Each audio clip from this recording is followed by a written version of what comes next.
اقبال بڑے مشہور فلسفی اور شاعر تھے، ان کا لقب حکیم الامت بھی تھا، اور میرا اپنا خیال یہ ہے کہ وہ بڑے صوفی بھی تھے۔ لوگ ان کو فلسفی کہتے ہیں، میں ان کو یہ سمجھتا ہوں کہ وہ فلسفہ محمدی میں ڈوب جاتے تھے۔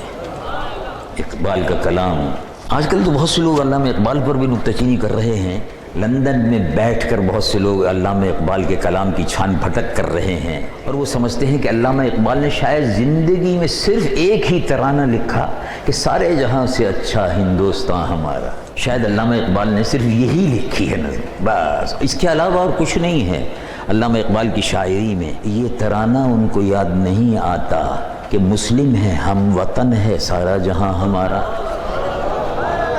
یہ بھی تو تھا، مسلم ہے، ہم وطن ہے، سارا جہاں ہمارا، یہ زمین اللہ کی ہے اور اس زمین کے وارث غلامان مصطفیٰ ہیں۔ لوگوں کو یہ ترانہ یاد نہیں آتا۔